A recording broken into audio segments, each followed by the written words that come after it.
And what's up? Kamusta mga kaputol? Our video for today is gagawa tayo ng wave with coconut tree. So yun yung gustong design ni ma'am. So sabi ko, ma'am, ako na lang po gagawa ng sarili nating design para naman po wala kang kapareho. At syempre pumayag naman dito si ma'am. At ito na nga guys, nalagyan ko na ng wave at susunod ko naman dito yung coconut tree. Bali, lalagyan ko ng shadow yung bawat line ng coconut tree para magmukha siyang puno talaga. Kasi guys, ito talagang ginagawa ko. Sa mga kaibigan natin nag-henna dyan, bibigyan ko po kayo ng konting tip. Kung gusto nyo mas maganda po yung shadow ng henna ninyo, pwede po tayo gumamit ng cotton buds para pang shading dun sa may part na pinaglalagyan ng puno. Gaya nyan guys, nakikita nyo ba yung shading na yan?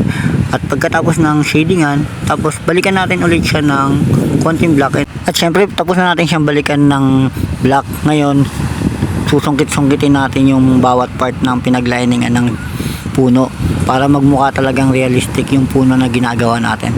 At ito pa nga guys, nilagyan ko siya ng araw at dalawang ibon. Kasi sabi ko kay ma'am, mas maganda kasi ang wave ng may puno at lagyan na rin natin ng araw para mas maganda siyang tingnan. Sabi ni ma'am, sige kuya, choice mo yan. At ito na nga guys ang finished product namin. Maraming salamat sa panonood mo guys. Thank you. See you mga kaputol.